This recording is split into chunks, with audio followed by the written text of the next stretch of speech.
علی محمد صلی اللہ علیہ وسلم۔ جی پیارے اسلامی بھائیوں، ہم نے ما قبل میں پڑھا تھا کہ ما معنی لفظ کو موضوع کہا جاتا ہے، الدرس الاول میں پڑھا تھا، اور لفظ موضوع کی دو قسمیں پڑھی تھیں، ایک ہم نے مفرد اور دوسری مرکب۔ پھر مرکب کی ہم نے دو قسمیں پڑھی تھیں، جن میں سے ایک تھی مرکب ناقص اور دوسری مرکب تام۔ وہیں ہم نے آپ کو بتایا تھا کہ مرکب ناقص کی کئی قسمیں ہوتی ہیں، جیسا کہ مرکب اضافی ہے، مرکب توصیفی ہے، ٹھیک ہے۔ اب اس کے علاوہ دو قسمیں اور ہوتی ہیں، ٹھیک ہے، ایک ہے مرکب بنائی اور دوسری ہے مرکب منع صرف۔ مرکب ناقص کی تعریف دیکھیں سب سے پہلے، تو مرکب ناقص اس مرکب کو کہا جاتا ہے جس میں مخاطب کو کوئی مکمل بات سمجھ میں نہ آتی ہو، یا یوں کہیے کہ مخاطب کو فائدہ تامہ حاصل نہ ہوتا ہو۔ تو جس مرکب میں مخاطب کو فائدہ تامہ حاصل نہیں ہوتا ہے، اس مرکب کو مرکب ناقص کہا جاتا ہے۔ ناقص کا معنی آتا ہے ادھورا، یعنی ہم نے چند کلمات کو ملایا تو، لیکن اس ملانے کی وجہ سے ہمارے سامنے والے کو پورا فائدہ حاصل نہیں ہوا، ٹھیک ہے۔ تو اس مرکب ناقص کی چار قسم ہوتی ہیں، جن میں سے پہلی قسم ہے مرکب اضافی، دوسری ہے مرکب توصیفی، تیسری ہے مرکب بنائی، اور چوتھی ہے مرکب منع صرف، جس کو ایک دوسرا نام بھی ہم دیتے ہیں مرکب مزجی۔ مرکب مزجی یہ دوسرا نام بھی دیتے ہیں ہم اس کو، ٹھیک ہے۔ تو ان میں سے دو قسمیں ابھی تک ہم نے پڑھ لی ہیں، ایک مرکب اضافی پڑھ لی ہے اور دوسری مرکب توصیفی پڑھ لی ہے، ٹھیک ہے۔ مرکب اضافی کی تعریف ہم نے پڑھی تھی کہ وہ مرکب ناقص جس میں ایک جز کی نسبت کی گئی ہو دوسرے جز کی طرف، ٹھیک ہے۔ تو اس میں پہلے جز کو مضاف اور دوسرے جز کو مضاف کہتے ہیں، جیسے غلام زیدن، اس مثال کے اندر غلام کو مضاف کہا تھا اور زید کو مضاف الیہ کہا تھا۔ اس کے تعلق سے آپ نے بہت سارے قاعدے پڑھ لیے تھے۔ دوسرا آپ نے پڑھا مرکب توصیفی، ٹھیک ہے۔ مرکب توصیفی کسے کہتے ہیں؟ تو مرکب توصیفی وہ مرکب ناقص ہوتا ہے جس میں دوسرا والا جز پہلے والے جز کی صفت بیان کرے، یعنی اچھائی بیان کرے یا برائی بیان کرے، بڑھائی بیان کرے، گھٹائی بیان کرے، رنگ روپ بیان کرے، یہ سب صفت کہلاتا ہے۔ جیسے کہ اس کی مثال ہم نے پڑھی تھی، رجل صالح، نیک مرد، ٹھیک ہے۔ تو رجل صالح میں جو رجل ہے یہ جز اول ہے، اور صالح جو ہے یہ جز ثانی ہے، اور جز ثانی جو ہے صالح یہ جز اول یعنی رجل کی اچھائی پر دلالت کر رہا ہے، یعنی مرد نیک ہے، ٹھیک ہے۔ تو یہ نیک جو لفظ نیک ہے یہ مرد کے اندر نیکی کو ثابت کر رہا ہے، ٹھیک ہے۔ چلیے، تو ان دو جزوں میں رجل صالح میں جو پہلا والا جز ہے اس کو ہم نے موصوف کہا تھا، اور جو دوسرا والا جز ہے اس کو ہم نے صفت کہا تھا۔ یہ بات ہماری ہو گئی تھی مکمل۔ اب اس کے بعد میں ہمارا آ رہا ہے مرکب بنائی، ٹھیک ہے۔ مرکب بنائی، مرکب بنائی کسے کہتے ہیں؟ تو یہ مرکب ناقص کی تیسری قسم ہے، ٹھیک ہے۔ مرکب بنائی آپ کی کتاب کے اندر تعریف فرما رہے ہیں کہ جس مرکب ناقص کو ملا کر ایک کلمہ بنا دیا گیا ہو اور اس کا دوسرا جز کسی حرف کو شامل ہو، تو اسے مرکب بنائی یا مرکب تعدادی کہتے ہیں، ٹھیک ہے۔ جیسے کہ اس کی مثالیں دے رہے ہیں، مثال میں آپ کو دکھاتا ہوں، ایک منٹ۔ مثال دے رہے ہیں احد عشرہ،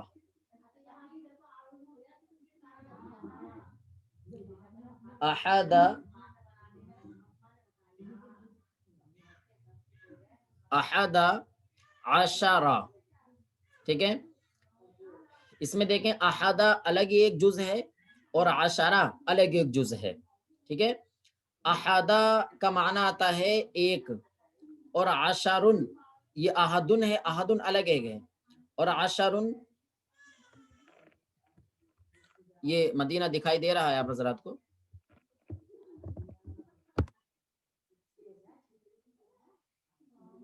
صلو علی الحبیب صلی اللہ علی محمد صلی اللہ علیہ وسلم۔ حضور کچھ دکھائی دے رہا ہے، اس میں لائٹ سامنے آ رہی ہے، اس وجہ سے جی اب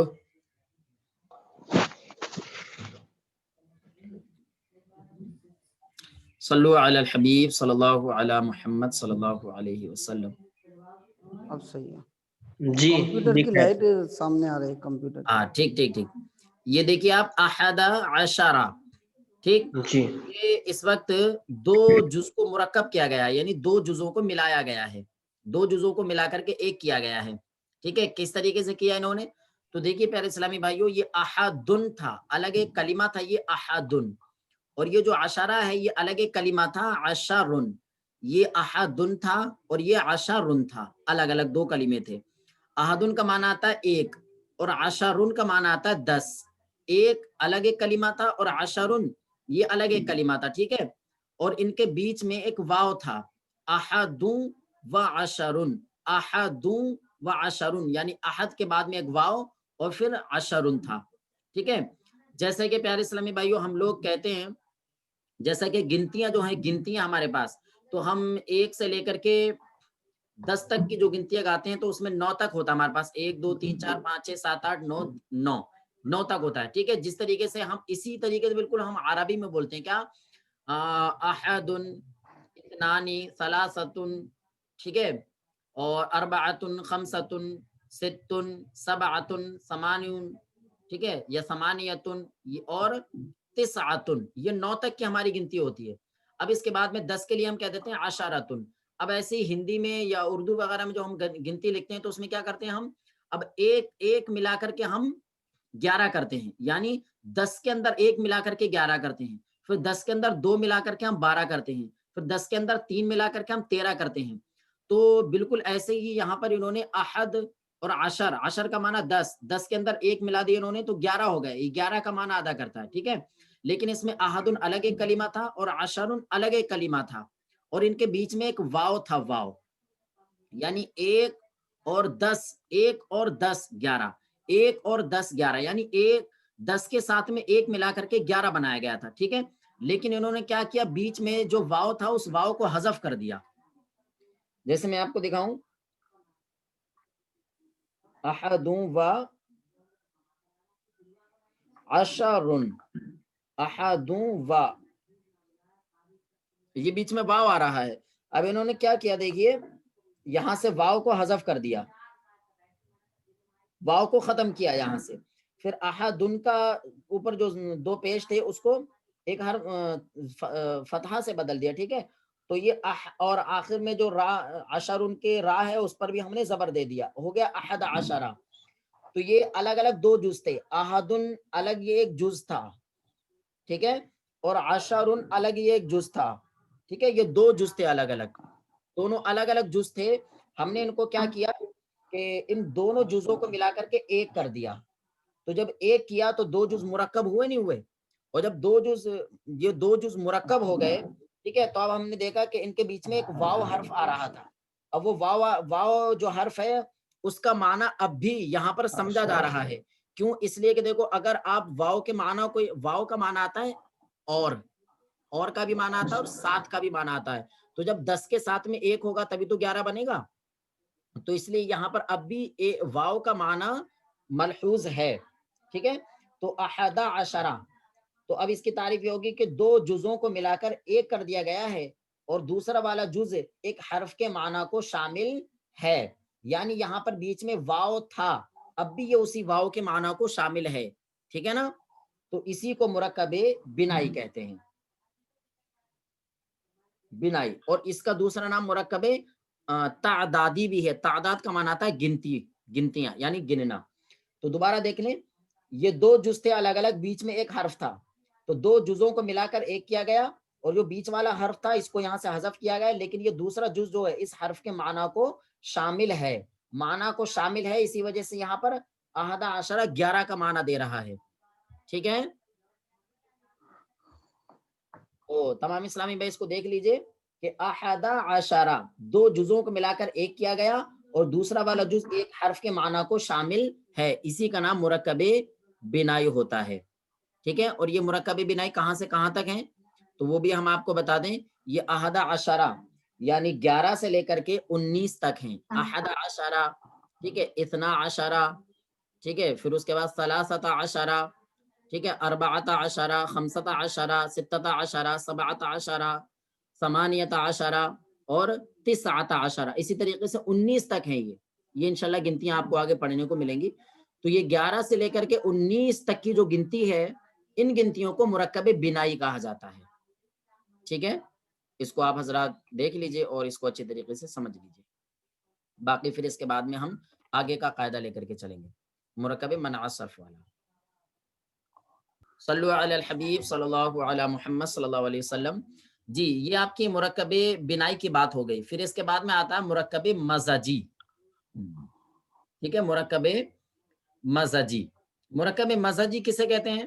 تو اس میں بھی بالکل یہی صورت ہے. کیا کہ دو کلمے ہیں ہمارے پاس، دو کلمے الگ الگ. ٹھیک ہے، ہم نے کیا کیا، ان دونوں کلموں کو ملا کر کے ایک کر دیا. دو کلمے تھے ہمارے پاس، دونوں کلموں کو ملا کر ایک کر دیا اور ملا کر کے دونوں سے کسی ایک چیز کا نام رکھ دیا ہم نے. ٹھیک، اور ان دونوں کے بیچ میں کوئی حرف نہیں ہے، یا یوں کہیے کہ اس کا دوسرا والا جو کلمہ ہے وہ کسی حرف کے معنی کو شامل نہیں ہے، یعنی ان کے بیچ میں کوئی حرف نہیں ہوتا. جیسا کہ دیکھیں ایک لفظ ہے ہمارے پاس بعل. ٹھیک ہے، بعل. اور ایک لفظ ہے ہمارے پاس بک. ٹھیک ہے، یہ ایک علاقے میں ایک بادشاہ کا نام تھا بک، اور بعل ایک بت کا نام تھا. ٹھیک ہے، بہت پہلے کی بات ہے یہ. تو ایک بادشاہ کا نام تھا بک اور ایک بت تھا، اس بت کا نام تھا بعل. بت کہتے ہیں وہی جس کی پوجا کی جاتی ہے، یعنی مورتی وغیرہ جس کی یہ لوگ پوجا کرتے ہیں. تو یہ دو جز تھے الگ. بعل ایک بت کا نام ہے اور بک ایک بادشاہ کا نام ہے. دو نام، دو کلمے الگ الگ ہو گئے یہ. ٹھیک ہے، اب ان دونوں کو ملا کر کے بعل اور بک دونوں کو ملا کر ایک کر دیا، ملا دیا تو یہ ایک کلمہ ہو گیا ہمارے پاس. اب اسی ایک کلمے سے ہم نے کسی شہر کا نام رکھ دیا، جیسا کہ اس علاقے میں بعل بک ایک شہر کا نام رکھ دیا گیا ہے. ٹھیک ہے، تو اب یہ بعل بک جو ہے یہ مرکب مزجی ہے. مزجی مطلب مزج کا معنی آتا ہے ملا دینا، ملا ہوا. مزج یعنی ملا ہوا، ان دونوں کو ملا دیا گیا ہے. اور مرکب منع صرف، منع صرف کا معنی آتا ہے غیر منصرف ہونا. یہ مرکب، یہ والا جو مرکب ہے یہ مرکب ایسا مرکب ہے جو کہ منع صرف ہو جاتا ہے. ٹھیک ہے، اور منع صرف کسے کہتے ہیں؟ غیر منصرف ہو جانا. اور غیر منصرف جو ہو جاتا ہے اس کا کیا مطلب ہوتا ہے؟ تو غیر منصرف ہو جانے کا مطلب یہ ہوتا ہے کہ اس کے اوپر تنوین نہیں آ سکتی، پھر یعنی دو زبر دو زیر دو پیش نہیں آ سکتے. ایسے ہی اس پر جو ہے پیش اور ایک زبر تو آ سکتا ہے، ایک پیش اور ایک زبر، لیکن کسرہ نہیں آ سکتا. یعنی زبر زیر، وہ زبر اور پیش آ سکتا ہے لیکن زیر نہیں آ سکتا. یہ منع صرف کے اندر ہوتا ہے یہ. ٹھیک ہے، باقی مزید اس کی آپ تفصیل پڑھیں گے. میں مثال دیتا ہوں آپ کو. جیسے دیکھیں ہمارے پاس میں یہ دو لفظ ہیں، بعل، بعل الگ ایک لفظ ہے اور بک فعال ہو گیا. جی الگ ایک لفظ ہے. جی بعل یہ ایک بت کا نام تھا، یہ نام تھا ایک بت کا. ٹھیک ہے، نام بت یعنی بت کا نام. ٹھیک، اور بک یہ بادشاہ کا نام تھا. ٹھیک ہے، آواز نہیں آ رہی ہے. جی مدینہ آواز نہیں آ رہی ہے؟ آواز کمپلیٹ آ رہی ہے، صاف آ رہی ہے. جی ہاں.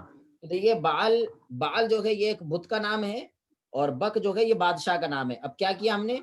دونوں کو ملا کر کے، ٹھیک ہے،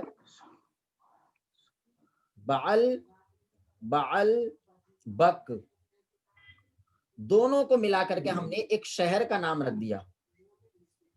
کس کا؟ شہر کا نام رکھ دیا. دونوں کو ملا کر کے ہم نے ایک شہر کا نام رکھ دیا. تو بعل الگ ایک کلمہ تھا اور بک الگ ایک کلمہ تھا. ان کے بیچ میں کوئی واو نہیں ہے، ان کے بیچ میں کوئی حرف نہیں. ہم دونوں کو ملا کر کے ہم نے ایک شہر کا نام رکھ دیا بعل بک. تو یہ ایک ایسا لفظ ہے جو دو کلموں کو ملا کر کے ایک کلمہ بنایا گیا ہے. ٹھیک ہے، اور یہ ایسا بنا دیا گیا ہے کہ اب یہ جدا نہیں ہوتا ہے، بلکہ جب نام رکھ دیا گیا بعل بک تو اس شہر کو آپ بعل نہیں کہہ سکتے، نہ صرف بک کہہ سکتے ہیں، بلکہ آپ اس پورے اس شہر کا نام بعل بک ہی لیں گے. ٹھیک ہے، پھر اس کو منع صرف بھی کہتے ہیں. کیا منع صرف؟ منع صرف کا مطلب کیا ہوتا ہے؟ تو منع صرف کا مطلب ہوتا ہے کہ یہ غیر منصرف ہو جائے گا. یعنی اس کا بعل بک کا بکا کا جو کاف ہے، یہ کاف، اس کاف پر پیش بھی آ سکتا ہے اور زبر بھی آ سکتا ہے، لیکن اس پر نہ دو پیش آ سکتے ہیں نہ دو زیر آ سکتے ہیں اور نہ دو زبر آ سکتے ہیں، ٹھیک ہے، یہ تینوں میں سے کچھ نہیں آ سکتا. ایسے ہی اس کے اوپر جو زیر ہے وہ زیر بھی نہیں آ سکتا، ٹھیک ہے. یہ منع صرف کا مطلب ہوتا ہے، ٹھیک ہے نا. صلو علی الحبیب صلی اللہ علی محمد صلی اللہ علیہ وسلم. جی اب اگر کسی کے سمجھ میں کوئی بات نہ آئی ہو تو بتائیے.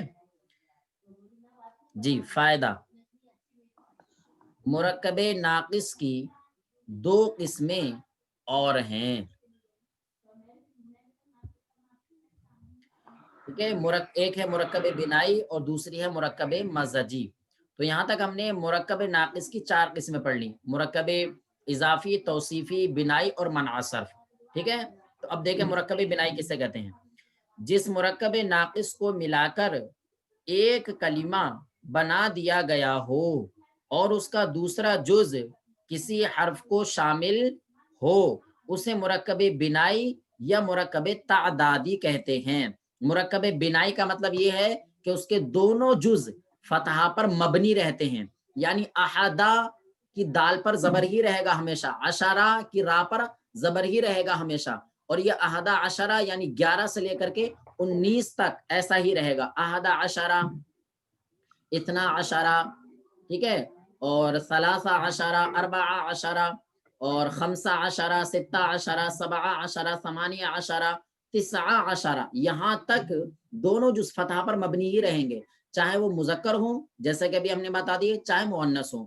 یعنی احدا عشرتا، ٹھیک ہے، اثنتانی عشرتا، ٹھیک ہے، اور ثلاثتا عشرتا، اربعتا عشرتا، چاہے مؤنث ہوں، ٹھیک ہے، دونوں جز فتح پر مبنی رہیں گے، اسی وجہ سے اس کو مرکب بنائی کہتے ہیں.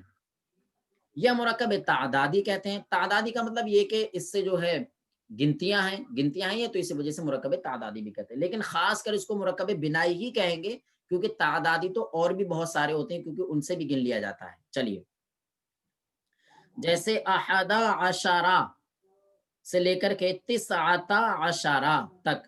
احدہ عشرہ کا معنی آتا ہے 11 اور تسعۃ عشرہ کا معنی آتا ہے 19، ٹھیک ہے، 19. یہ اصل میں احدوں و عشرن اور تسعتوں و عشرن ہیں، ٹھیک ہے نا. جیسے کہ ابھی ہم نے آپ کو بتا دیا کہ بیچ میں سے واو کو حذف کیا گیا، دونوں جزوں کو ایک کیا گیا، اور دوسرا والا جو ہے وہ واو کے معنی کو شامل ہے. چلیے اب اس کے بعد میں بتا رہے ہیں مرکب منع صرف.